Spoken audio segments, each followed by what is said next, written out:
Hi friends, જય શ્રી કૃષ્ણ. આજે આપણે બનાવીશું 5 જ મિનિટમાં કુકરમાં બેસનના ઉપયોગ વગર એક નવા મસાલા સાથે સરગવાનું શાક. જો આ સરગવાનું શાક આ રીતે ક્યારે ટ્રાય ન કર્યું હોય તો એકવાર જરૂરથી ટ્રાય કરજો. જે લોકોને સરગવાનું શાક નહીં ભાવતું એ લોકો પણ આ શાકને એકદમ આંગળા ચાટીને ખાઈ જશે, એટલું ટેસ્ટી બનતું હોય છે. તેના માટે આપણે 250 ગ્રામ જેટલો સરગવો લીધો છે. તેને સરસ આપણે ધોઈ લીધો છે. હવે આગળના ભાગને આપણે કટ કરી લેવાનું છે આ રીતે.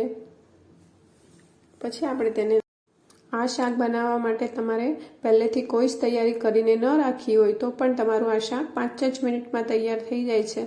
ઝટપટ બની પણ જાય છે ને ટેસ્ટ તો એવો કે બધા આંગળા ચાટીને ખાઈ જશે. ગમે તેટલી રોટલી બનાવો ઓછી જ પડશે. જો આ રીતે નાના નાના પીસીસ એક સરખા કટ થાય એટલે આવી રીતે આપણે બધા જ સરગવાના પીસીસ કટ કરી લેવાના છે. એવી રીતે આપણે બીજી શીંગ પણ કટ કરી લેશું. આપણે જ્યારે સરગવાની શીંગ લઈએ ત્યારે એકદમ થોડી જાડી હોય તેવી શીંગ આપણે લેવાની છે. થોડી પાતળી હોય છે તે થોડી તુરાસ ઉપર લાગતી હોય છે. એ વાતનું આપણે ધ્યાન રાખવાનું છે. જો આપણે આવી રીતે બધી જ સરગવાની શીંગને કટ કરી લેવાની છે. આપણે એક સરખી શીંગ કટ કરીએ તો જ્યારે પાકે ત્યારે તે બધી શીંગ એકસાથે પાકી જતી હોય છે. જો તમને બતાવું, આ રીતની જાડી શીંગ આપણે લેવાની છે. એમાં અંદરનો જે માવો હોય છે તે પણ.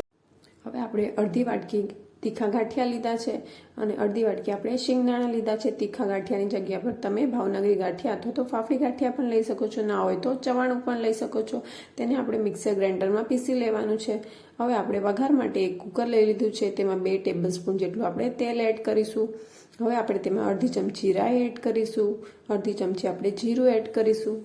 અડધી ચમચી આપણે સફેદ તલ એડ કરીશું. 5 થી 7 લસણની કળીને કટ કરીને એડ કરવાની છે. અડધી ચમચી હિંગ એડ કરીશું અને મીઠો લીમડો એડ કરીશું. સરસ મિક્સ કરી લેવાનું છે.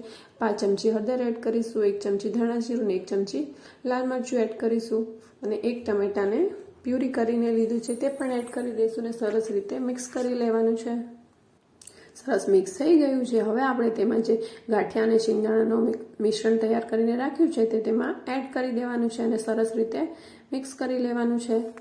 જો તમે જોઈ શકો છો કે મિશ્રણ એકદમ ઘાટું થઈ ગયું છે. હવે આપણે જે વાટકીથી ટમેટાની પ્યુરી એડ કરી હતી તે વાટકીથી 1 વાટકી પાણી એડ કરી દેવાનું છે. અડધી ચમચી ગરમ મસાલો અને સ્વાદ અનુસાર મીઠું એડ કરીશું.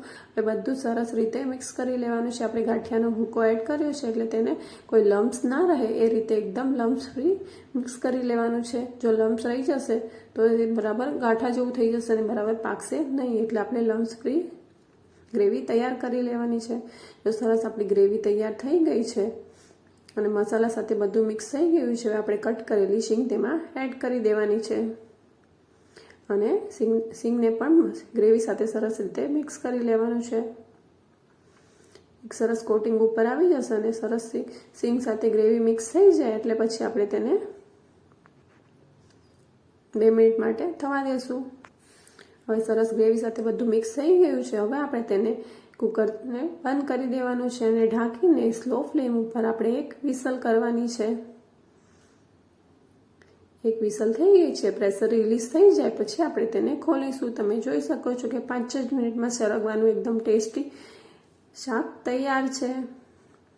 જો આ રીતનું સરગવાનું શાક ક્યારેય ટ્રાય ન કરવું તો એકવાર જરૂરથી ટ્રાય કરજો. બધી શીંગ પણ સરસ પાકી જાય છે અને ગ્રેવીમાં પણ જો તમે જોઈ શકો છો સરસ તેલ છૂટું પડી ગયું છે. આ શાક બનાવતી વખતે તમારે ખાલી એટલું જ ધ્યાન રાખવાનું છે કે તમારે સ્લો ફ્લેમ ઉપર ફક્ત એક જ વિસલ કરવાની છે. જો વધારે વિસલ થઈ જશે તો શીંગ વધારે બફાઈ જશે અને તે એકદમ તેમાંથી રેસા છૂટા પડીને તૂટવા માંડશે. જો આપણે એક જ વિસલ કરીએ તો શીંગ સરસ બફાઈ પણ જાય છે અને સરસ ગ્રેવી સાથે એ મિક્સ પણ થઈ જાય છે અને તમે ગમે તેટલું હલાવશો તો પણ તે તૂટશે નહીં. જો તમે જોઈ શકો છો કે હું હલાવું છું તો પણ એક પણ શીંગ તૂટતી નથી. આપણું સરગવાનું શાક તૈયાર છે. જો આ રીતનું શાક ક્યારેય ટ્રાય ન કર્યું હોય તો એકવાર જરૂરથી ટ્રાય કરજો. નાના મોટા બધાને બહુ જ ભાવશે. તેની સાથે આપણે ગરમા ગરમ ફુલકા રોટી સાથે સર્વ કરીશું. તો આપણે ગરમા ગરમ રોટલી બનાવી લઈએ. જો આપણે રોટલી વણી લીધી છે હવે આપણે તેને સરસ શેકી લેવાની છે. જો એક બાજુ થઈ ગઈ છે આપણે તેને ટર્ન કરી લેશું અને બીજી બાજુ થવા દેશું. હવે આપણે તેને ગેસની ફ્લેમ ઉપર લઈ લેવાની છે. જો આપણી રોટલી ગરમા ગરમ ફુલકા રોટી તૈયાર છે. આ શાકને તમે રોટલી સાથે, ભાખરી સાથે અથવા રોટલા સાથે પણ સર્વ કરી શકો છો. બધા સાથે બહુ જ ટેસ્ટી લાગતું હોય છે. જો તમને મારી રેસીપી ગમી હોય તો એક લાઇક કરી દેજો અને હજી સુધી ચેનલને સબસ્ક્રાઈબ ન કરી હોય તો સબસ્ક્રાઈબ કરી લેજો. બાજુમાં આપેલા ઘંટીના બટનને પ્રેસ કરી લેજો જેથી કરીને નવી નવી રેસીપીના નોટિફિકેશન તમને મળતા રહે. ચેનલ પર નવા હોય તો ચેનલને સબસ્ક્રાઈબ કરવાનું ભૂલતા નહીં. જો રેસીપી તમને ગમી હોય તો મારી ફ્રેન્ડ્સ અને ફેમિલીમાં તેને શેર પણ કરજો. આ સરગવાના શાકને આપણે રોટલી, પાપડ, કેરી ફુદીનાની ચટણી અને છાશ સાથે સર્વ કર્યું છે.